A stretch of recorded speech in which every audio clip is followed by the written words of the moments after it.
अस्सलाम वालेकुम। YMS mentors में सबको खुशामदीद कहता हूँ। 2025 टेस्ट सीरीज़ में जनरल साइंस ग्रेड 7 यूनिट 3 आज डिस्कस करेंगे। चलो चलते हैं। Immunity and disease. Question number 1, the disease causing germs are also known as pathogens. बीमारियाँ पैदा करने वाले जरासीम को क्या कहते हैं? पैथोजेंस। यानी बाज़ ऐसे जर्म्स भी है, स्पेशली बैक्टीरिया, जो इंसान और जानवरों के लिए बेनिफिशियल है, प्लांट्स के लिए भी, उनको हम पैथोजेंस नहीं कहते हैं। लेकिन ऐसे बैक्टीरिया या वायरसेस या फंजाई जो डिजीज़ काजिंग हो तो उनको हम फिर क्या कहते हैं? Pathogens. Next, which of the following are pathogens? Bacteria भी पैथोजन हो सकता है, वायरस भी, fungi and parasite. So all of these, तमाम के तमाम पैथोजेंस हो सकते हैं। इनमें सिर्फ बैक्टीरिया ऐसे माइक्रो ऑर्गेनिज़म्स हैं जो फ़ायदेमंद भी हैं। बाकी वायरस, फंजाई भी थोड़ा बहुत फ़ायदेमंद हैं, लेकिन बीमारियां पैदा करने वाले भी यही एजेंट्स हैं, तो हम इनको क्या कहते हैं? Pathogens. 3, the disease which is caused by pathogen is called dash disease. वो बीमारियां जो पैथोजेंस की वजह से आ जाएं उनको हम कंटेजियस डिजीज़ या इन्फेक्शियस डिजीज़ दोनों ही कहते हैं। कंटेजियस और इन्फेक्शियस दोनों अल्फाज एक दूसरे के मुतरादिफ हैं। कंटेजियस वो हैं जो मुंतकिल हो सकती हों, वो बीमारियां जो एक पेशेंट से हेल्थी पर्सन को वो लग सकते हो। इन्फेक्शियस का भी यही मानी है। यहाँ पे एरर है थोड़ा बहुत। बहरहाल वो पैथोजन जो बीमारियां पैदा कर सके उन, और वो बीमारियां, तो उन बीमारियों को हम कंटेजियस और इन्फेक्शियस दोनों कहते हैं। यहाँ पे इन्फेक्शियस दिया है, बहरहाल दोनों ही कहते हैं। Next, 4, Ali is anaemic person, his health issue is dash. Ali एक एनेमिक पर्सन है। प्रीवियस लेक्चर में मैंने क्लियर किया हुआ है कि एनेमिक पर्सन कौन होता है? वो पेशेंट्स जिनके ब्लड में रेड ब्लड सेल्स की मिकदार कम हो और हीमोग्लोबिन की कमी की वजह से, चूँकि हीमोग्लोबिन रेड ब्लड सेल के ऊपर होते हैं ये प्रोटीन्स, तो हीमोग्लोबिन की कमी की वजह से ये रेड ब्लड सेल इस काबिल नहीं होते कि ऑक्सीजन को कैरी करे, तो इंसान में फिर उस मरीज़ में ऑक्सीजन की कमी आ जाती है और ये बंदा एनीमिक पर्सन कंसिडर किया जाता है, और इस बीमारी को कहते हैं एनीमिया। सो ये क्या है हमारे पास? इन्फेक्शियस है, डिजीज़ ड्यू टू पैथोजन है, वायरल नॉन इन्फेक्शियस है। दो टर्म्स याद रख लें, इन्फेक्शियस या कंटेजियस। इन्फेक्शियस या कंटेजियस, ये वो बीमारियां हैं जो मुंतकिल हो सकती हों, जिस तरह के क्या कहते हैं, कोरोना वायरस, फ्लू, हेपेटाइटिस, ये सारे मुंतकिल हो सकते हैं एक पेशेंट से हेल्दी पर्सन में। अब ऐसी बीमारियां हैं जो मुंतकिल नहीं हो सकती, यानी शुगर की बीमारी, कैंसर की बीमारी, ये मुंतकिल नहीं हो सकती। ठीक है, तो जो मुंतकिल नहीं हो सकती जो बीमारियां, उनको हम कहते हैं non infectious disease. Next, 5, which of the following are infectious disease? Flu ज़ुकाम इन्फेक्शियस है, टाइफाइड मेदी बुखार इन्फेक्शियस हैं, और रिंगवर्म दांत की बीमारी या धदरी। तो all of these, ringworm skin के ऊपर वो इस तरह सर्कुलर शेप बन जाता है, इसको हम रिंगवर्म कहते हैं। दांत की बीमारी इसको कहते हैं, पश्तो में हम इसको स्पूने कहते हैं। ओके, तो इसको हम रिंगवर्म कहते हैं। ये बीमारी फंजाई की वजह से लगती है। तो ये सारे इन्फेक्शियस हैं। अगर एक पेशेंट को रिंगवर्म है या ज़ुकाम है या टाइफाइड है तो इसके जरासीम लग सकते हैं, इसलिए हम इसको कहते हैं infectious disease. 6, which of the following is not an infectious disease? इनमें कौन सा इन्फेक्शियस नहीं है? Anaemia is not infectious. ये बीमारी पेशेंट से दूसरे में मुंतकिल नहीं हो सकती। वजह क्या है? इस बीमारी की कोई जरासीम नहीं होती। ये तो बॉडी में कोई प्रॉब्लम आ जाता है। कैंसर में क्या होता है? कैंसर के तो जरासीम नहीं है, वो तो WBC की कमी होती है। शुगर में क्या होता है? शुगर बीमारी में पेंक्रियास में मसला आ जाता है। बीटा सेल, अल्फ़ा सेल वो इंसुलिन प्रोड्यूस नहीं करते। तो ये तो बॉडी की अपनी वो क्या है, वो एरर है, या मैं कह सकता हूँ अपनी वो कमी है या बीमारी है या कोई डिसऑर्डर होती है। इन बीमारियों में कोई जरासीम इन्वॉल्व नहीं होते, इसलिए जरासीम अगर हैं तो ये बीमारियाँ लगेगी। अगर जरासीम नहीं है तो फिर तो ये बीमारियाँ नहीं लग सकती, जिस तरह के एनीमिया, कैंसर की मिसाल मैंने दी, शुगर यानी क्या कहते हैं, शुगर की बीमारी, तो इनके जरासीम नहीं है ये, इसलिए नॉन इन्फेक्शियस है या नॉट इन्फेक्शियस है या नॉन कंटेजियस है। Next, 7, which of the following disease is caused by virus? तो इनमें फ्लू ज़ुकाम ये वायरल डिजीज़ है, टाइफाइड बैक्टीरियल है, रिंगवर्म फंगल है, एनीमिया इसके कोई जरासीम नहीं है। तो flu is viral disease. Which of the following disease is caused by bacteria? अब बैक्टीरिया से कौन सी बीमारियाँ लगती है? बैक्टीरिया की वजह से कौन सी बीमारी आ सकती है? तो यहाँ पे टाइफाइड ये बैक्टीरियल इन्फेक्शन है।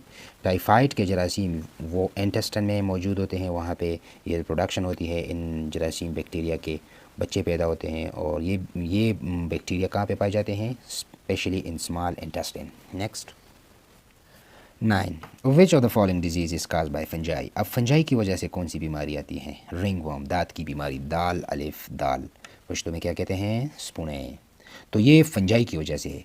ये रिंगवर्म कुत्तों के ऊपर भी, उनके स्किन पर भी ये रिंगवर्म्स आपने देखे होंगे। इसके अलावा गाय और शीप और इनके ऊपर भी, और इंसानों में तो ये कॉमन है, स्किन के ऊपर इस तरह रेडिश दायरा बन जाता है। तो वो बेसिकली फंगल अटैक है, ठीक है।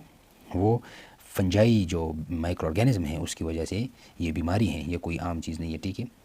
बाज़ लोग इसके लिए दम भी कराते हैं और इनका अपना एक ट्रीटमेंट भी है, इंजेक्शन और गोलियाँ सब कुछ मौजूद है। Next 10 the personal army of an organism against disease causing pathogens is called immune system. इंसान में क़ुव्वत मुदाफ़ियत जो आर्मी ऑफ आवर बॉडी है ये पर्सनल आर्मी होती है, और इनका काम क्या होता है, जो जरासीम बैक्टीरिया आते हैं बॉडी में किसी भी तरीके से, उनके ख़िलाफ़ ये लड़ते हैं, कार्रवाई करते हैं और उनको जो है नहीं छोड़ते कि वो बॉडी में रिप्रोडक्शन करे और बीमारी शुरू करे। तो इम्यून सिस्टम को हम क़ुव्वत मुदाफ़ियत कहते हैं, जो बीमारियों के ख़िलाफ़ ये WBCs ये बीमारियों के ख़िलाफ़ लड़ते हैं, बीमारियों या जरासीम को किल करते हैं, उनको जरासीम को हड़प करते हैं और बॉडी को बीमारियों से दूर रखते हैं। Next 11 Every day we encounter a huge number of pathogens. However, we do not fall ill every other day, which is due to immune system. बहुत ही इंटरेस्टिंग क्वेश्चन है कि रोज़ाना हम बहुत बड़ी तादाद में बैक्टीरिया और वायरस और फंजाई ये बॉडी के अंदर ले जाते हैं थ्रू नोज़, माउथ, आइज़, या डिफरेंट वाउंड, ज़ख़म लग जाता है, स्क्रैच लग जाता है। तो ये जरासीम हमारे अंदर ये बिल्कुल बस जा रहे होते हैं। तो अब हम रोज़ाना क्यों बीमार नहीं होते, क्वेश्चन है ना, बहुत ही ज़बरदस्त क्वेश्चन है। रोज़ाना हम खुराक में भी बैक्टीरिया लेते हैं, पानी में बैक्टीरिया है, हवा में बैक्टीरिया, हर चीज़ में माइक्रो ऑर्गेनिजम्स हैं। हम खा भी रहे हैं, हम जो है सांस में भी अंदर लेके जा रहे हैं, लेकिन हम रोज़ाना बीमार नहीं होते। तो क्यों, हमारे अंदर एक सिस्टम है जिसको हम कहते हैं इम्यून सिस्टम। ये क़ुव्वत मुदाफ़ियत मुश्तमिल होता है WBC पे। इसके अलावा स्किन है, म्यूकस मेम्ब्रेन है, ये सारे हैं, बीटा सेल है, T सेल है। तो अब ये हमारी बॉडी की आर्मी है। अब जो भी जरासीम आते हैं ये इम्यून सिस्टम उस जरासीम के ऊपर अटैक करके ख़त्म कर देते हैं, तो इसलिए हम रोज़ाना बीमार नहीं होते। अब जब बीमारी ज़ाहिर होती है तो वो जरासीम इतने ताकतवर होते हैं कि हमारा इम्यून सिस्टम वो डिस्ट्रॉय हो जाता है उस टाइम पे, तो वो बीमारी ज़ाहिर होती है। उस बीमारी को फिर हम देखते हैं कि भाई ज़ुकाम हो गया है, टाइफाइड हो गई है, या इसके अलावा TB का मसला आया हुआ है, या इसके अलावा कोरोना है, या इसके अलावा हेपेटाइटिस है, क्योंकि हमारा जो इम्यून सिस्टम है वो उन जरासीम के ख़िलाफ़ मर जाते हैं। फिर दोबारा हम इंजेक्शंस लगाते हैं, टैबलेट्स लेते हैं और ख़ुराक फ्रूट्स वगैरह पे तवज्जो रखते हैं, इसके अलावा परहेज़ भी करते हैं। तो वो जरासीम वक्तन फ़वक्तन वो कमज़ोर हो के फिर ख़त्म हो जाते हैं और एक पेशेंट वो फिर दोबारा हेल्दी बन जाता है, ठीक है। तो यही इम्यून सिस्टम की कहानी थी। 12 which of the following is ability of body to resist harmful microorganisms. वो बॉडी की क्या एबिलिटी है जो हार्मफुल माइक्रो ऑर्गेनिजम्स के ख़िलाफ़ बॉडी कड़ी होते हैं। तो हमारे पास क्या है, इम्यूनिटी है, क़ुव्वत मुदाफ़ियत है। यानी जो भी जरासीम आता है बॉडी के अंदर, हमारा जो इम्यून सिस्टम होता है ना, हमारी क़ुव्वत मुदाफ़ियत है, वो उन जरासीम के ख़िलाफ़ इस तरह डट के खड़े होते हैं और जरासीम पर अटैक करके ख़त्म कर देते हैं, ठीक है। 13 How many types of immunity are found in human body against disease-causing microorganisms? There are 3 types of immunity. एक को हम innate immunity कहते हैं, जो पैदाइशी, हर इंसान में पैदाइशी तौर पर इम्यूनिटी मौजूद होती है। अब इसको डिटेल में देखते हैं, बहुत इंटरेस्टिंग है ये। सेकंड एडेप्टिव इम्यूनिटी है, जो बंदा अडेप्ट करता है, वैक्सीन लगाता है। और पैसिव इम्यूनिटी, जो एक लम्हे के लिए, एक अरसे के लिए, घंटों के लिए बाहर से इम्यूनिटी हम लेते हैं, ये सांप के डसने से या कोई और या कुत्ते के काटने से। तो उस वक्त हम बाहर से उसी लम्हे वो इम्यून सिस्टम या वो इम्यूनिटी एंटीबॉडीज़ लेते हैं कि ये जो काटा हुआ बंदा है या डसा हुआ बंदा है इसको नुकसान ना पहुंचे, फ़ौरन उसको हम लगाते हैं इंजेक्शन को, तो वो परपेसिव है। अच्छा देखते हैं डिटेल में, आपको बिल्कुल समझ आ जाएगी, ठीक है। 14 innate immunity is also known as non specific immunity. जो पैदाइशी तौर पर इम्यूनिटी है उसको हम नॉन स्पेसिफिक इम्यूनिटी कहते हैं। ये स्पेसिफिक एक ख़ास बीमारी के लिए नहीं होती है इम्यून सिस्टम, ये जो भी जरासीम आता है उसके बराबर या सामने ये इम्यूनिटी खड़ी होती है कि नहीं। यानी आपको क्या करना है, यहाँ पे बॉडी के अंदर कोई भी जरासीम, कोई भी पार्टिकल जो बॉडी का ना हो, जब वो अंदर आ जाए, डस्ट पार्टिकल हो सकते हैं, पैथोजन हो सकता है, पोलन्स हो सकते हैं, और इसके अलावा जो भी चीज़ हो बॉडी के अंदर आ जाए तो ये इम्यूनिटी हर वक्त खड़ी रहती है कि नहीं। यानी आपको कौन हो आप, कैसे काम है आपको, कहते हैं ना। तो ये नॉन स्पेसिफिक है। इस तरह नहीं है कि हेपेटाइटिस के जरासीम आएंगे तो ये अलर्ट होंगे कि भाई क्या करना है तुम्हें बॉडी के अंदर, नहीं, जो भी फॉरेन पार्टिकल आता है उसके सामने ये इम्यून सिस्टम आप पाएंगे, इसलिए हम इसको कहते हैं नॉन स्पेसिफिक। अच्छा देखते हैं, विच of the following is the natural defence of the body against any intruder. Intruder हमला करने वाला, तो यही इननेट इम्यूनिटी है ना, कुदरती इम्यूनिटी है। ना हमने वैक्सीन के ज़रिए इम्यूनिटी पैदा की है, ना कहीं दूसरे एंटीबॉडीज़ ली हैं। बॉडी में जो अपनी जो सलाहियत अल्लाह ने रखी हैं, WBC की शक्ल में, स्किन की शक्ल में, म्यूकस की शक्ल में, ये सारे हमारे पास इननेट इम्यूनिटी हैं। Okay 16 which of the following immunity acts without recognising and differentiating the intruder. यही इननेट इम्यूनिटी है। यानी मतलब ये है कि जो भी फॉरेन पार्टिकल आता है बॉडी में तो ये उस फॉरेन पार्टिकल से नहीं पूछता कि भाई कौन हो, हाँ, डायरेक्ट उसके ऊपर अटैक करता है, क्योंकि इस इम्यूनिटी क़ुव्वत मुदाफ़ियत की वजह से जो इननेट हैं इसको पता है कि ये मेरी बॉडी का हिस्सा नहीं है, ये बाहर से आया हुआ है ये चीज़, ठीक है, ये चीज़ बाहर से आई हुई है तो ये मेरी बॉडी का नहीं है, तो उसको डायरेक्ट किल कर देते हैं। जान पहचान नहीं कराते कि कौन हो, कहाँ से आए हो, किससे काम है और क्या करने आए हो, ये वो नहीं, बस फॉरेन पार्टिकल है, डायरेक्टली अटैक कर देता है। 17 how many components are there in innate immunity. 2 components. अब कुदरती जो पैदाइशी तौर पर अल्लाह ने हमारी बॉडी में क़ुव्वत मुदाफ़ियत पैदा की है तो उसमें हमारे पास एक है फर्स्ट लाइन ऑफ डिफेंस और दूसरा है second line of defence. First line में यानी जो जरासीम दाखिल होना चाहता है ना तो उसको पहले फ़र्स्ट लाइन क्रॉस करना होता है। यानी एक घर है, एक घर के बाहर हमने एक दीवार खड़ी की है। अब इस दीवार के बाहर एक मोर्चा सा बनाया हुआ है हमने, तो ये मोर्चा हमारे पास फ़र्स्ट लाइन है, ये दीवार भी फ़र्स्ट लाइन है। एक बंदा, एक डाकू आता है हमला करने के लिए तो उसको इस मोर्चे से भी आगे आना होगा और इस दीवार से भी आगे आना होगा। तो अंदर गली में या अंदर मैदान में या कमरों में ये बंदा दाखिल हो सकेगा जब ये इन 2 चीज़ों को क्रॉस करेगा, ठीक है। तो फर्स्ट लाइन ऑफ डिफेंस हमारी बॉडी में वो लाइन ऑफ डिफेंस है जो जरासीम को आने नहीं देता, एंट्री वो नहीं कराते, ये नहीं छोड़ते। ये first line of defence germs को अंदर आने से रोकते हैं। और आपको पता है जो हमारी स्किन है, चमड़ा, अल्लाह ने इसको एक ऐसे तरतीब से बनाया हुआ है कि इससे कोई भी जरासीम आसानी से अंदर नहीं जाता। ये फर्स्ट लाइन है, इसको अगर कोई जरासीम क्रॉस भी कर जाए तो फिर हमारे पास सेकंड लाइन ऑफ डिफेंस है। वो क्या है? वो हमारा WBC। तो अगर कोई जरासीम अंदर चला भी गया किसी भी तरीके से, अंदर WBC मौजूद है और WBC के साथ बंदूक है। हर WBC के पास एक बंदूक मौजूद है, पिस्तौल मौजूद है। तो अब वो क्या करेंगे? वो अटैक करेंगे इस पर, जो भी जरासीम आया हुआ है उसके ऊपर अटैक करेंगे, इसको ख़त्म करेंगे। इसी तरह है ना। बहरहाल तो फर्स्ट लाइन ऑफ डिफेंस में म्यूकस, स्किन, स्वेट, जो पसीना है या आंसू है, ये सारे फर्स्ट लाइन। अच्छा देखते हैं, आप खुद समझेंगे ना, ईजी है। तो 2 तरह के क्या है कंपोनेंट्स है, एक हमारे पास फर्स्ट लाइन और एक हमारे पास second line. Which of the following stop the entry of germs in the body. Next page 240। First line कौन है? फर्स्ट लाइन ऑफ डिफेंस जो स्किन और म्यूकस, ये सारे ये फर्स्ट लाइन ऑफ डिफेंस है। यहाँ पे लिखा हुआ है the first line of defence is your innate immunity system. Level 1 of this system consist of physical barriers like your skin, mucosal lining and your respiratory tract, your tears, आंसू, sweat, पसीना, saliva, लुआब and mucus produced by the skin and mucosal lining are part of physical barrier too. ये सारे हमारे पास क्या हैं, first line of defence हैं। यानी कोई दुश्मन जब आता है बॉडी में, दुश्मन का मतलब जरासीम, तो जरासीम को इन चीज़ों से पास होना होगा। स्किन से म्यूकोसल लाइन है, म्यूकोसल लाइन क्या होता है, एक नमदार जली होती है डिफरेंट पार्ट्स ऑफ और बॉडी में, यानी नेज़ल कैविटीज़ में, माउथ के अंदर, इसके अलावा लंग्स में, इसके अलावा आंतों में, छोटी आंत बड़ी आंत, इसके अलावा वेसल्स में अंदर जो लाइनिंग है उसको म्यूकोसल लाइन है बहरहाल।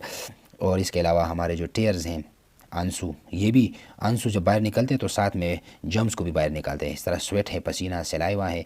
तो कोई भी जरासीम अंदर आना चाहता है तो इन चीज़ों से पास आउट होकर अंदर जाएगा, बहुत मुश्किल से जाएगा। अल्लाह ने ये फ़र्स्ट लाइन ऑफ डिफेंस पैदा किया हुआ है। बहरहाल हमारे यहाँ तो इतना ज़्यादा पोल्यूशन है कि ये फ़र्स्ट लाइन ऑफ डिफेंस बेचारे तो बस मेरे ख़्याल में थक गए होंगे। अब बाहर निकले तो जो डस्ट पार्टिकल्स हम अंदर ले जाते हैं ना, और जितना धुआं हम देखते हैं, गैस, सब कुछ, एयर, लैंड और वाटर सब पोल्यूटेड है। हमारी आर्मी को मैं कहता हूँ हम सलाम पेश करेंगे, जो हमारी बॉडी की आर्मी है WBC, कि वो इन डस्ट और इन पोल्यूशन और इन गंदगी के सामने बिल्कुल डट कर खड़ा है। ठीक है, next 20 which of the following are included in the first line of defence. हमारे पास चमड़ा, skin is first line of defence. First line का मतलब क्या है कि जरासीम जब अंदर बॉडी के अंदर जाना चाहेगा तो वो स्किन से पास होके अंदर जा सकेगा। First it will touch our skin. अब स्किन में स्क्रैच लगा हुआ है तो उसके अंदर जा सकेगा। स्किन में ये जो स्वेट ग्लैंड्स हैं और यहाँ पे जो सुराख है इसके अंदर ये जर्म्स दाखिल हो सकेंगे।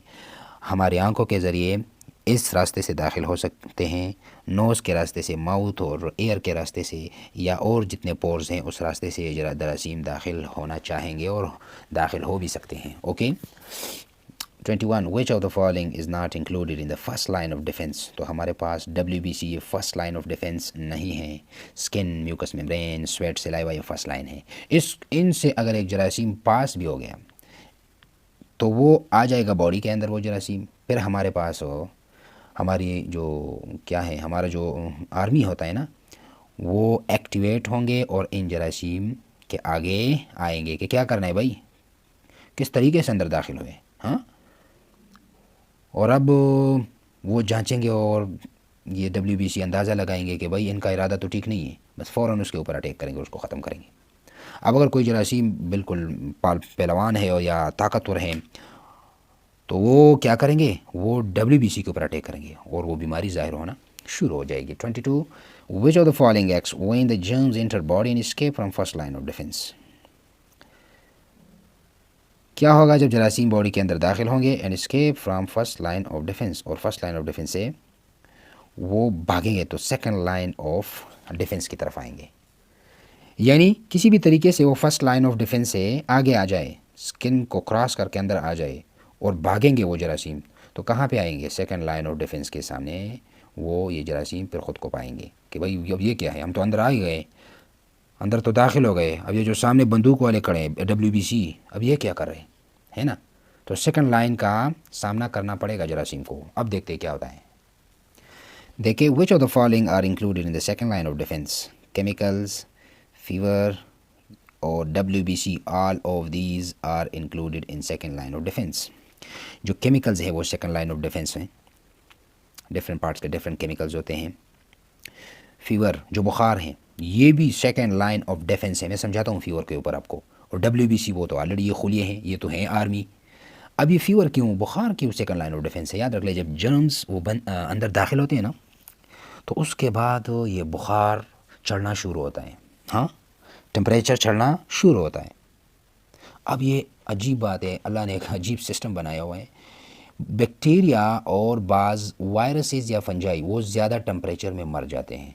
जब बुखार होता है ना तो उस वक्त ये जरासीम मर जाते हैं उस टेम्परेचर की वजह से।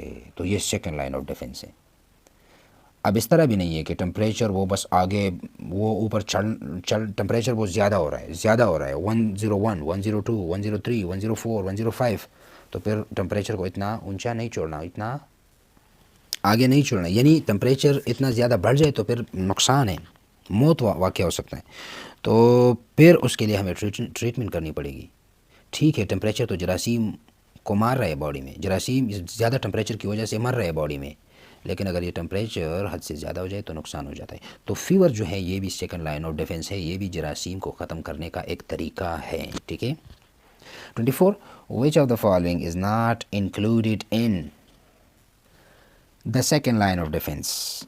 अब इनमें से कौन सा है जो सेकेंड लाइन ऑफ डिफेंस में नहीं है? फर्स्ट लाइन में है म्यूकस मेम्ब्रेन, बाकी WBC second line of defence, और क्या है, अच्छा both A and B, skin भी नहीं है, तो बोथ A एंड B ये ऑप्शन करेक्ट हैं। म्यूकस मेम्ब्रेन जो नाजुक जली होती है अंदरूनी साइड्स, अंदरूनी पोर्शन से या साइड से आर्गन्स के, उनको म्यूकस मेम्ब्रेन कहते हैं। और स्किन जो चमड़ा है ये सेकंड लाइन ऑफ डिफेंस में नहीं आता, ये फर्स्ट लाइन ऑफ डिफेंस में आता है। ठीक है ना, तो both A and B option is correct. 25, how the second line of defence works. ये सेकंड लाइन ऑफ डिफेंस काम किस तरह करते हैं? It stops the entry of germs, नहीं स्टॉप, वो तो स्किन और म्यूकस मेम्ब्रेन और सलाइवा का काम है। To kill germs and protects the body, बिल्कुल kill germs, second line of defence, it kill the germs, germs के ऊपर अटैक करते हैं और मार देते हैं, ये इनका इस सेकंड लाइन ऑफ डिफेंस का या WBC का बस यही काम है। 26, विच of the following eating the germ cells, हाँ सेकंड लाइन ऑफ डिफेंस, यानी जरासीम स्किन और म्यूकस को क्रॉस करके अंदर दाखिल हो गए। अब सेकंड लाइन ऑफ डिफेंस क्या करेंगे? ईटिंग, उन जरासीम के ऊपर अटैक करेंगे और उनको खा जाएंगे, ख़त्म करेंगे, हड़प कर जाएंगे। ठीक है, क्योंकि सेकंड लाइन ऑफ डिफेंस का काम यही है कि जो जरासीम फर्स्ट लाइन से अंदर आ जाए तो उनके ऊपर आपको अटैक करना है, ख़त्म करना है। तो second line of defence, it kill the germs. Next 27, face mask, gloves and sanitiser help which of the following type of defence, first line of defence. एक लैब में मैं काम कर रहा हूँ मिसाल के तौर पर, अब मैं बग़ैर ग्लव्स के काम कर रहा हूँ, मास्क मैंने नहीं पहना हुआ है, हाँ कोई सैनिटाइज़र मैं यूज़ नहीं कर रहा, तो ये जरासीम आसानी से दाखिल हो सकेंगे ना। अब अगर मैं सैनिटाइज़र का इस्तेमाल करता हूँ, sanitiser it kill the germs, तो जर्म्स अगर मेरे हाथों पे नहीं रहेंगे लैब वर्क के बाद या कोई भी एक्टिविटी के बाद, खेल रहा हूँ, खेलने के बाद मैं आ गया घर और घर में साबुन या सैनिटाइज़र के ज़रिए से मैंने हाथ धोए, तो अब क्या होगा? जरासीम मर गए तो अंदर जाने के चांसेस भी कम है। अब अगर मैं खाना खा रहा हूँ या हाथ इस्तेमाल कर रहा हूँ आंखों को, ठीक है, तो वो जरासीम है ही नहीं, तो अंदर किस तरह जाएंगे? तो इन चीज़ों का इस्तेमाल अब किस को सपोर्ट करता है? फर्स्ट लाइन ऑफ डिफेंस को सपोर्ट करता है ना। ये चीज़ हम इस्तेमाल करेंगे तो फर्स्ट लाइन ऑफ डिफेंस वो support, first line of defence को सपोर्ट मिलेगा, क्योंकि फर्स्ट लाइन ऑफ डिफेंस में वो जरासीम दाखिल हो ही नहीं पाएंगे, क्योंकि वो जरासीम है ही नहीं। ठीक है, तो it support first line of defence, sanitiser, gloves and face mask. Next 28, adaptive immunity, it is also known as learned immunity। अब सेकेंड टाइप हमारे पास adaptive immunity है, first innate, second one adaptive। adaptive का मतलब है adapt किया हुआ, हाँ किसी बीमारी या जरासीम के मुताबिक ख़ुद को एडजस्ट करने, हम इसको क्या कहते हैं?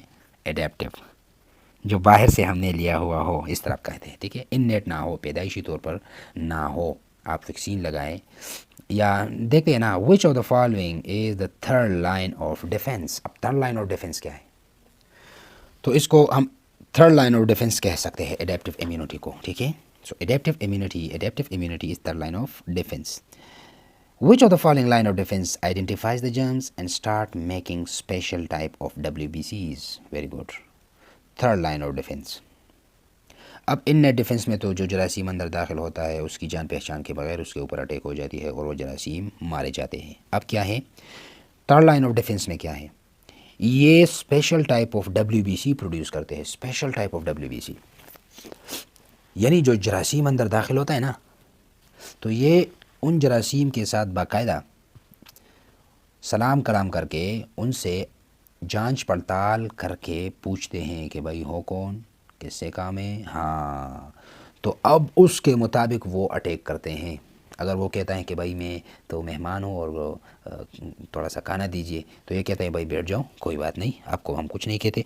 अगर एक बंदा आया हुआ है, एक जरासीम आया हुआ है और वो कहता है कि भाई मैं तो यहाँ तबाही मचाने आया हूँ, तो ये WBC फ़ौरन एक्टिवेट होकर उसको किल करते हैं। इसकी मिसाल इस तरह है। ओके, तो थर्ड लाइन ऑफ डिफेंस। अच्छा 31, the third line of defense that target specific antigen, the immune cell that play a role in third, B cells and T cells produce होते हैं और फिर वो एंटीबॉडीज़ बनाते हैं उस जरासीम के मुताबिक, जिस तरह के जरासीम आए हुए हैं उसी तरह के एंटीबॉडीज़ प्रोड्यूस होकर उसको ख़त्म करते हैं। ये स्पेसिफिक होते हैं, ठीक है ना। जिस तरह के जरासीम होते हैं उस तरह के आर्मी वो जो है वो एक्सपोज करते हैं। अगर जरासीम ख़तरनाक है तो ख़तरनाक आर्मी कमांडोज को लाते हैं कि भाई ये इसका काम तमाम कर दो, ये लोग ख़तरनाक है। अगर नॉर्मल सा जरासीम आया हुआ है तो वो नॉर्मल से आर्मी को ऑर्डर देते हैं बॉडी कि इनका कुछ कर लो यार, ठीक है ना। तो जरासीम के मुताबिक ये क्या करते हैं, वो इम्यून सिस्टम या एंटीबॉडीज़ प्रोड्यूस करते हैं। देखते हैं आगे। 32 which of the following are made by the third line। अच्छा 32 है, how many adaptive या how adaptive immune or third line of defense works। both A and B identify the germ cells। पहले तो ये जर्म सेल्स को पहचानते हैं कि हाँ तो वही बंदा है जो पहले भी आया हुआ था, हाँ तो वही है ना जो रास्ते में मुझे इशारा करके गया था कि मैं आऊँगा, हाँ बिल्कुल पहचानता है कि भाई वो ये वही बंदा है। ये मैं मिसाल दे रहा हूँ, ये थर्ड लाइन ऑफ डिफेंस में ये इंपॉर्टेंस है कि ये जरासीम को पहचान पाता है कि हाँ तो वही है ना, उसके मुताबिक फिर कार्रवाई करते हैं। Second, it makes special WBCs against germs. अब जब ये पहचान लेता है कि ये तो बहुत ख़तरनाक है तो उसके मुताबिक स्पेशल WBCs प्रोड्यूस करते हैं बॉडी। तो both A and B is correct. Adaptive immunity या थर्ड लाइन ऑफ डिफेंस किस तरह काम कर रही है, इस तरह काम करते हैं। 33 which of the following are made by the third line of defense against germs। so both A and B, एक को A and B में क्या है, T सेल्स हैं और B सेल्स हैं, ये दोनों प्रोड्यूस होते हैं, बीटा सेल और T सेल, ठीक है। ये third line of defence produce कर रहे होते हैं। अब ये इसलिए T और B सेल्स प्रोड्यूस करते हैं कि जरासीम के मुताबिक अगर एंटीबॉडीज़ ना हो तो ये जरासीम नहीं मारे जाएंगे। क्योंकि अगर एक जरासीम, मैं मिसाल दे रहा हूँ, उसके ऊपर एक प्रोटेक्टिव कवरिंग है तो वो तो फर्स्ट और सेकंड लाइन ऑफ डिफेंस का काम नहीं है ना। अब उस प्रोटेक्टिव कवरिंग के नीचे उस जरासीम को मारना है ना, तो उसके लिए उसके मुताबिक एंटीबॉडीज़ प्रोड्यूस होते हैं। जब ये एंटीबॉडीज़ अब इस कवरिंग के नज़दीक आते हैं ना तो इस कवरिंग के अंदर जाके इस बैक्टीरिया को नुकसान पहुँचाते और ख़त्म करते हैं। अब अगर इस कवरिंग से एंटीबॉडीज़ अंदर दाखिल नहीं हो पाते तो ये तो ख़त्म नहीं होंगे, इसलिए जाँच पड़ताल करके उसके मुताबिक WBCs बनाते हैं। Next 34 which of the following attack invaders outside the body. B cells जो हैं बॉडी से outside, attacks invaders outside the body, body के बाहर ये अटैक करते हैं, ठीक है। Which of the following attack invaders inside the body. T cell inside, तो हमारे पास T सेल्स हैं, ठीक है। इनसाइड द बॉडी अटैक करते हैं, आउटसाइड द बॉडी। इसमें थोड़ा सा कॉम्प्लिकेशन इस तरह की, इसमें बहुत डिटेल है, बस जाने की ज़रूरत नहीं है। तो B सेल्स ये आउटसाइड द बॉडी इन्वेडर्स हमला करने वालों के ख़िलाफ़ लड़ता है और T सेल्स वो इनसाइड द बॉडी के ख़िलाफ़ लड़ता है, ठीक है। इसमें थोड़ी सी डिटेल है, बस अब छोड़ते हैं, ठीक है। अच्छा जी, which of the following kill virus infected cells and activate other cells of immune system to fight the germs। अब इनमें से कौन है जो जरासीम को मारते हैं, which of the following kill virus infected cells and activate other cells of immune system। हाँ, जो वायरस आया हुआ है और खुलियों को इन्फेक्ट किया हुआ है, तो अब ये कौन है जो T सेल्स को प्रोड्यूस करते हैं, तो इम्यून सिस्टम। तो हमारे पास ये है T सेल्स, मतलब ये है कि वायरस हैं, ठीक है, इन्फेक्टेड सेल हैं, तो वहाँ पे दूसरे सेल्स एक्टिवेट होते हैं ताकि इम्यून सिस्टम इस काबिल हो जाए कि इस ख़ास जरासीम के ख़िलाफ़ लड़ सके, तो T सेल्स एक्टिवेट होते हैं। 37 विच of the following start making antibodies after activation. इनमें से कौन है जो एक्टिवेशन के बाद एंटीबॉडीज़ प्रोड्यूस करते हैं, तो T सेल हैं, ठीक है ना। यानी जब बॉडी को सिग्नल मिलते हैं ना कि एक्टिवेट हो जाओ, तो वो कौन सेल है, वो T सेल्स हैं जो एक्टिवेट होने के बाद अपनी कार्रवाई करते हैं, ठीक है। Next 38 antibodies are dash in nature. Antibodies are proteins in nature.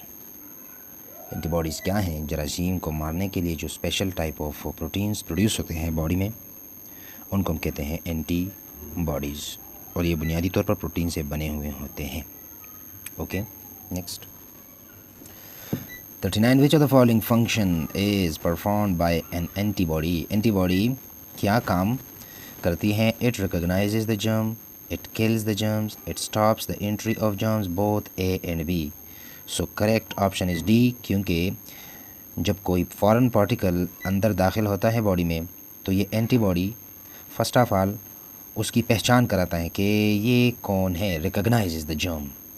पहचान करने के बाद अगर बॉडी का हिस्सा नहीं है वो, तो इट किल्स द जर्म्स, फिर उसको मार देते हैं। तो both A and B. 40 when we become immune to a disease caused by bacteria and viruses, when body produced antibodies.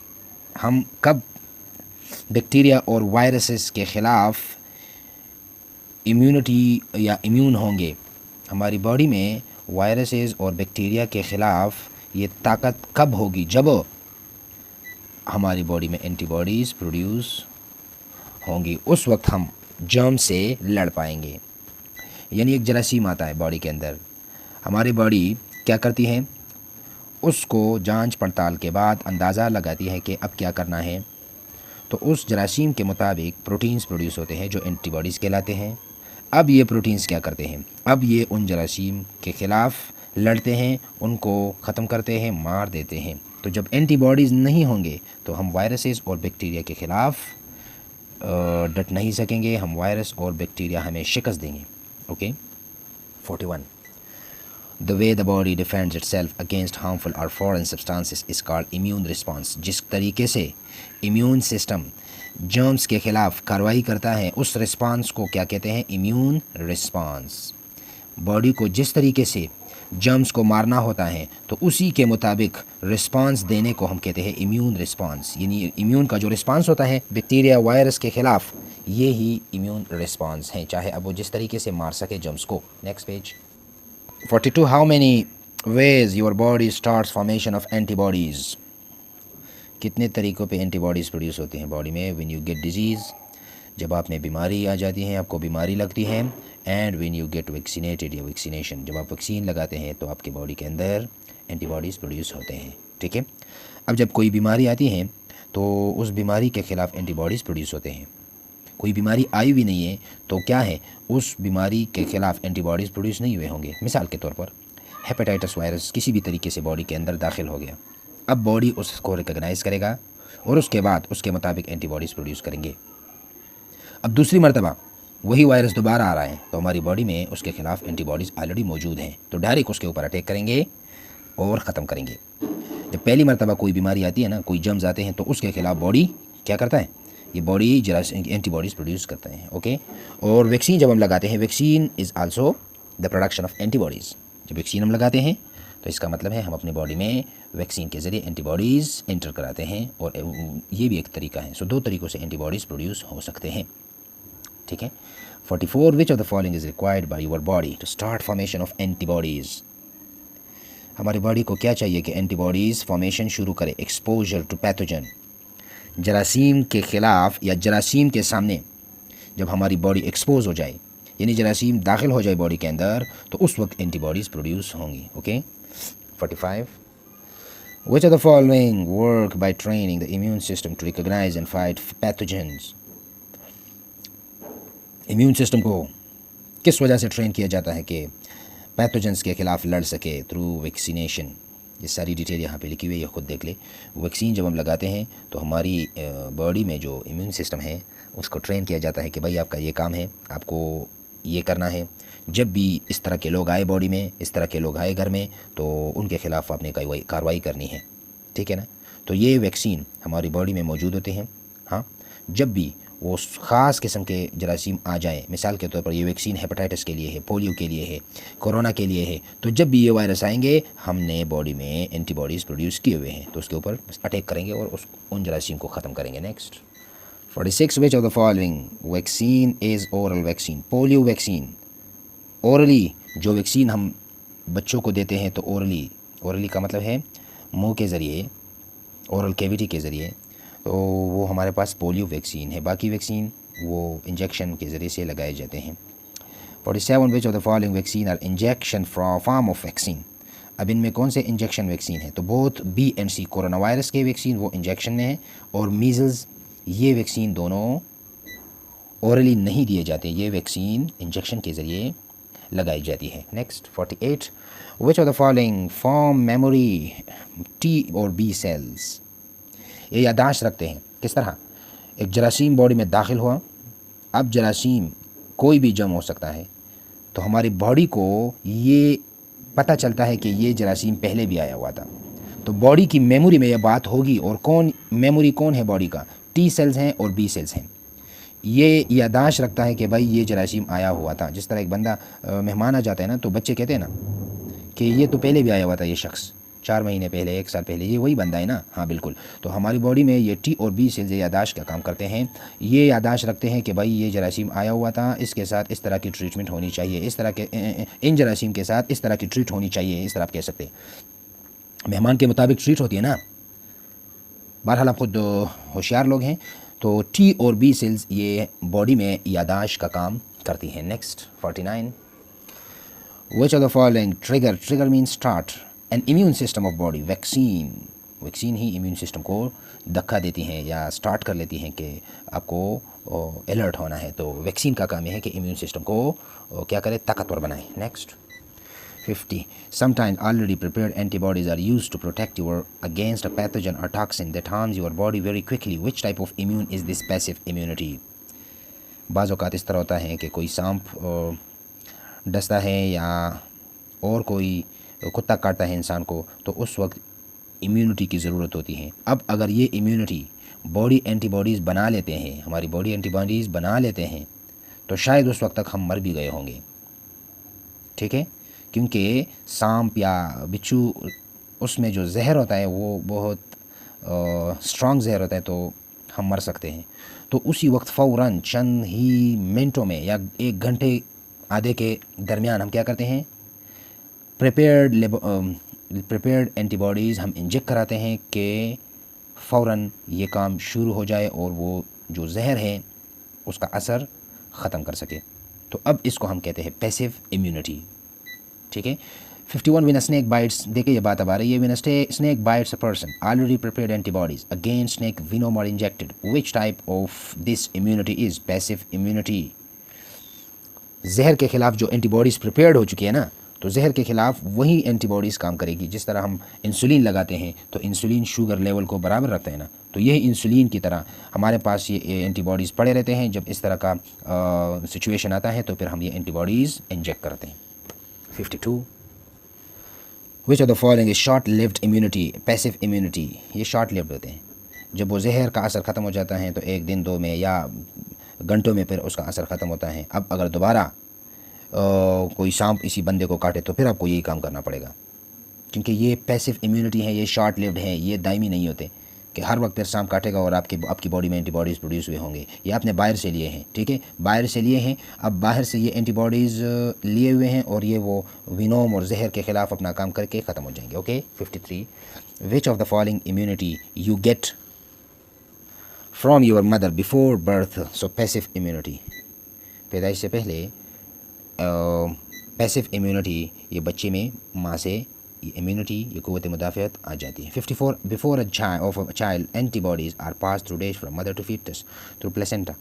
Placenta एक पार्ट ऑफ मसल्स हैं यूट्रस के अंदर, ये प्लेसेंटा बनती हैं और यहाँ से बच्चे में ये एम्बेलिकल कार्ड एक पाइप सा मौजूद होता है और ख़ुराक का जो सिस्टम है वो यहाँ से बच्चे में चलता है। तो प्लेसेंटा के ज़रिए से ये एंटीबॉडीज़ बच्चे में आते हैं। 55, after birth the young baby receives antibodies from her mother through breast milk. अब फीडिंग के ज़रिए से जब माँ बच्चे को दूध दे रही होती है तो उस दौरान ये एंटीबॉडीज़ बच्चे में आते हैं। Okay. 56, snake bite is a very serious threat to health and life of a person. If a snake bites a person, the only way to save him is by providing passive immunity. snake biting बहुत ख़तरनाक है। अब snack biting के बाद, snack के काटने के बाद या डसने के बाद सिर्फ एक ही तरीका है कि ये बंदा बच सके, तो वो हमारे पास क्या है, पैसिव इम्यूनिटी है। So correct option is passive immunity. 57, अब पैसिव इम्यूनिटी आपको पता है, मैंने बता दिया है कि पैसिव इम्यूनिटी क्या चीज़ है। 57, immunity gain by person from his her mother through placenta और breast milk is called maternal passive immunity. मादरी पैसिव इम्यूनिटी, जो दूध के ज़रिए या पैदाइश से पहले माँ से बच्चे में एंटीबॉडीज़ आते हैं, तो ये हमारे पास पैसिव मैटरनल इम्यूनिटी है। Okay. Next 58, which of the following way are helpful in boosting your immunity? आपकी क़ुव्वत मुदाफ़ियत को किस तरह बूस्ट किया जाता है, यानी बूस्ट ताकतवर बनाया जाता है। Eat lots of fruits and vegetables, सब्ज़ी और फ्रूट्स ज़्यादा खाने से, exercise regularly and maintain healthy weight, और बाकायदगी से वर्जिश। और वर्जिश, ये अक्सर लोग वर्जिश की जब बात सुनते हैं ना तो वो कहते हैं कि भाई हमें तो जिम जाना होगा और जिम में 2-3 घंटे हमें ख़ुद को तकाना होगा। तो ये इस तरह नहीं है। आप डेली सुबह फजर के नमाज के बाद क्या कर सकते हैं, थोड़ा सा वॉक कर ले आधा घंटा, किसी भी ट्रैक पे, घर में, बाहर रोड पे, खेत में, जो भी जगह आपको मिले। और उसके बाद थोड़ा सा वो क्या कहते हैं, मसल को रिलैक्स करे या स्ट्रेचिंग करे, जिसको हम स्ट्रेचिंग कहते हैं, हाथ और पाँव इस तरह हिला हिला के। यही बस बिल्कुल ज़बरदस्त एक्सरसाइज हैं। थोड़ा सा जॉगिंग करें, यानी थोड़ा सा स्लोली आप दौड़ लगाए 5-10 मिनट का। तो 1 घंटे का एक्सरसाइज बस काफ़ी है डेली, लेकिन रेगुलर होना चाहिए। और हेल्दी वेट और ये एक्सरसाइज से आपका वज़न भी नहीं बढ़ेगा, ठीक है, आप मोटापे का शिकार भी नहीं होंगे। ड्रिंक प्लेंटी ऑफ वाटर, ज़्यादा पानी से। So all of this is the correct option. ये तमाम तरीके हैं इम्यून सिस्टम को बूस्ट करने के लिए। 59 विच of the following way helpful in boosting your immune system. वही बातें है, गेट गुड नाइट स्लीप, नींद सही तरीके से और पूरी मकदार, स्टे होपफुल एंड हैप्पी, बाउमीद और खुश रहे, wash your hands. So all of this, मायूसी और बगावत का शिकार ना हो, ठीक है, टेंशन का शिकार ना हो, तो आपका इम्यून सिस्टम वो बूस्ट होगा। Which of the following way 68 are helpful in boosting your immune system. बिल्कुल वही बात है, avoid fried food, sugar, avoiding smoking, recommended vaccination. So all of these. Next. 61 which of the following diseases are commonly spread through the direct transfer of bacteria? Infectious disease पे मैंने बात की है, जो एक बंदे से दूसरे में बीमारी वो मुंतकिल हो सकती है, तो उनको हम infectious disease कहते हैं। 62 germs from one person to another person are spread through air droplets के ज़रिए, fecal, oral, फजलात और orally जो पार्टिकल्स हैं, contact through skin, blood or body fluids. So all of these, खून या बॉडी के फ्लूइड, सलाइवा वगैरह से ये जर्म्स स्प्रेड हो सकते हैं। 63 which of the following is a viral disease? Corona virus is a viral disease. Corona virus या कोरोना कोविड-19 is a viral disease. Anaemia नहीं है, टीबी भी नहीं है, टाइफाइड भी नहीं। 64 which of the following is causative agent of कोविड-19 डिजीज़? कोविड-19 वायरस, इसी की वजह से कोविड-19 काज होता है। Okay. 65 Which of the following are slight symptoms of COVID disease? Fever, बुखार, cough and cold, खांसी और क्या कहते हैं सर्दी, body and fatigue, थकावट। So all of these. Which of the following are severe symptoms of COVID-19 diseases? Severe, शदीद अलामात क्या हैं जो ख़तरनाक हो सकते हैं? Respiratory difficulty, सांस में मुश्किलात, pneumonia, लंग्स में पानी का होना या पीप का, और किडनी फेलियर, गुर्दे फेल होना। So all of these. 67 COVID-19 spread through direct contact, droplet and coughing और स्नीजिंग। बिल्कुल ऑल ऑफ दीज, इन तरीक़ों से कोविड-19 फैल सकता है। Next 68 from where diagnostic test sample of कोविड-19 इज टेकन। बिल्कुल nose, throat, saliva, all of these. इस तरह का एक स्ट्रिप होता है ना, उसको नोज़ के अंदर दाखिल किया जाता है, नॉस्ट्रल्स, इन सुराखों के ज़रिए, या थ्रोट के अंदर, या सलाइवा से वो टेस्ट किए। जिस तरह हम देखते हैं ना हेपेटाइटिस का टेस्ट हम करते हैं, तो उसके लिए वो ब्लड लेते हैं, लेबॉर्ट्री में ब्लड लिया जाता है आपसे, या क्या कहते हैं टाइफाइड का टेस्ट किया जाता है, तो उसके लिए हम क्या लेते हैं, डॉक्टर्स या लैब वाले वो ब्लड लेते हैं। इसी तरह कोविड-19 के लिए कोई ब्लड लेना नहीं होता। कोविड-19 नोज़, थ्रोट और सलाइवा से फ्लूइड लेके उस पर टेस्ट किया जाता है, और कोविड-19 की डायग्नोसिस इस तरीके से होती है। Okay. How we can prevent our self from कोविड-19? वैक्सीन लगाने से, सोशल डिस्टेंसिंग से, एक दूसरे से दूर रहने से, और मास्क पहनने से। So all of these. 70 how we can prevent our self from कोविड-19? बिल्कुल वही बात है, सैनिटाइज़र इस्तेमाल करने से ताकि जरासीम को मार सके, और साबुन के साथ हाथ धोने से, ओवर क्राउडेड प्लेसेस से दूर रहने से। So all of these. Next page 244 which of the following is viral disease? Dengue is viral disease. ये डेंगी बीमारी है, ये वायरस की वजह से है। Which of the following is causative agent of dengue disease? तो डेंगी वायरस की, दोनों एक ही क्वेश्चन है। Which of the following are symptoms of dinghy?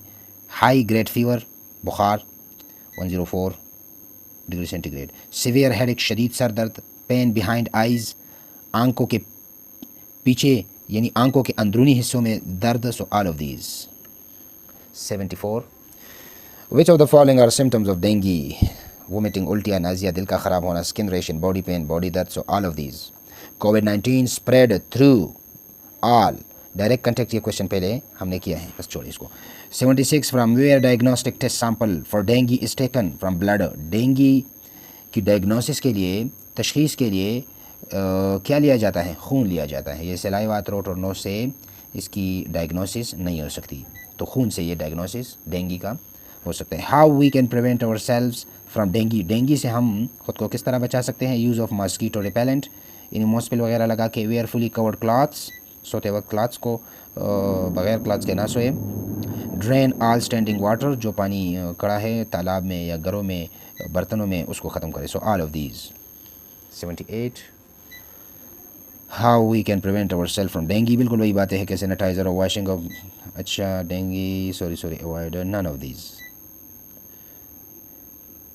ठीक है, डेंगी से सैनिटाइज़र का कोई ताल्लुक़ नहीं है, वॉशिंग हैंड से, क्राउडेड प्लेसेस से, क्योंकि ये हमारे पास इन चीज़ों के साथ इसका कोई ताल्लुक़ ही नहीं। So none of these. How we can prevent our self from dengue. 79 इतना इंपॉर्टेंट नहीं है क्वेश्चन, बस छोड़े। Which of the following is viral disease? Hepatitis B, काला यरकान, ये वायरल डिजीज़ हैं। 79 में काला यरकान ये वायरल डिजीज़ है, बाकी डिटेल यहाँ पे लिखा हुआ है। 80 which of the following is causative agent of hepatitis B disease? HBV, hepatitis B virus. तो ये इस वायरस की वजह से हेपेटाइटिस बी बीमारी आ सकती है। 81 which of the following are symptoms of hepatitis B? Hepatitis B की अलामात: लो ग्रेड फीवर, थोड़ा थोड़ा बुखार, लॉस ऑफ हंगर, भूख का ना लगना, नाजिया, दिल का ख़राब होना। So all of these are the symptoms of hepatitis B virus. 82 which of the following are the symptoms of hepatitis B? Stomach pain, vomiting, weakness, all of these. Hepatitis B spread through blood and body fluid, multiple use of syringe, needles and razors, transfusion of blood. So all of these. इन तरीक़ों से ये hepatitis B virus फैल सकता है। From where diagnostic test sample from for hepatitis B is taken from blood. खून को test किया जाता है कि इसमें हेपेटाइटिस बी वायरस है या नहीं है, PCR के ज़रिए, और बहुत डिटेल उसकी बातें हैं। ठीक है, बाकी पॉजिटिव और नेगेटिव का वो एक स्ट्रिप के ज़रिए से लैब वाले कराते हैं। 85 how we can prevent our self from hepatitis B. किस तरह हम काले यरकान से ख़ुद को बचा सकते हैं? Single use of disposable syringes, उन डॉक्टरों के पास ना जाएं जो एक ही सिरिंज पे सारे मरीज़ को इंजेक्शन लगाते हैं। आजकल तो इस तरह नहीं है, लेकिन पहले ज़माने में ये एक, बस मैं इस तरह अगर आपको कहूँ तो मेरे ख़्याल में गलत नहीं होगा, मैं एक ही सिरिंज पे सारा दिन, अगर 30 मरीज़ आते थे वो सारे इंजेक्शन्स एक ही सिरिंज पे लगाते, अगर 50 आते तो बिल्कुल वही एक सिरिंज यूज़ करते थे। तो उससे क्या होता था? ये बीमारियाँ एक दूसरे में मुंतकिल हो जाती थी। बहरहाल सिरिंज डिस्पोजेबल इस्तेमाल, proper disinfection of dental and surgical instrument, dental और सर्जिकल इंस्ट्रूमेंट्स ये सेपरेट इस्तेमाल करनी चाहिए। स्क्रीनिंग बिफोर ब्लड डोनेशन, और ख़ून देने या लेते वक्त उसकी स्क्रीनिंग होनी चाहिए कि इसमें कोई बीमारी तो नहीं है। सो ऑल ऑफ दीज़, अगर ये तरीके हम फॉलो करेंगे तो हम हेपेटाइटिस बी से बच सकते हैं। यहाँ पे एक और ऑप्शन भी होना चाहिए ताकि वैक्सीन के ज़रिए आप टेस्ट कराएं। अगर आपका हेपेटाइटिस बी या सी नहीं है तो आप फ़ौरन वो वैक्सीन, जो हेपेटाइटिस वैक्सीन है वो लगाएं, उसका जो कोर्स होता है वो मुकम्मल करें ताकि ज़िंदगी भर ये बीमारी आप में ना आ सके। 87 which of the following is causative agent of typhoid disease? Typhoid, मेदी बुखार, सैल्मोनेला टाइफाई, ये एक बैक्टीरिया है और इसी की वजह से टाइफाइड की बीमारी काज होती है। Next 88 which of the following are symptoms of typhoid? Typhoid के अलामात: high grade fever, headache, stomach pain. So all of these. Which of the following are the symptoms of typhoid? Dizziness, सर का चक्कर आना, loss of hunger, भूख, weakness, कमज़ोरी। So all of these. Typhoid spreads through both A and B, faecal oral route हो, यानी mouth और bottom root पे, रास्ते पे ये ट्रांसफ़र हो सकता है। Injection of food drinks contaminated with faeces, urine of typhoid patient, urine या बड़ा छोटा पेशाब के पार्टिकल्स, वो अगर पानी में या खुराक में वो छोटे से माइक्रोस्कोपिक पार्टिकल्स भी आ जाए तो उसके ज़रिए से ये बीमारी फैल सकती है। इसलिए टॉयलेट और या जो इमरजेंसी या हॉस्पिटल्स में जो टॉयलेट होते हैं उसको यूज़ करने के बाद आपको चाहिए कि हाथों को सैनिटाइज़र के साथ धोए, बहुत ख्याल रखें। वहाँ पे ग्लास वगैरह पानी उस वहाँ पे कोशिश करें ना पिए, अपने साथ बोतल लेके जाए। तो ये मुख्तलिफ़ तरीके होते हैं बीमारियों से बचने के लिए। ठीक है, एहतियात ज़रूरी है। 91 from your diagnostic test sample for typhoid test is taken from blood. खून से इस बैक्टीरिया को डिटेक्ट किया जा सकता है, तो सैंपल ही खून का लेना पड़ेगा। ठीक है, नेक्स्ट पेज। एक्सरसाइज के सवालात है, रिवीजन में शामिल होंगे। When the skin is damage bacteria enter our body, which line of defence is crossed by these bacteria. Skin first line of defence को क्रॉस कर रहा है। बात हो चुकी है इसके ऊपर डिटेल में, मैंने समझाया आपको। A newborn baby has less immunity as compare to other people. The baby has only innate and passive immunity.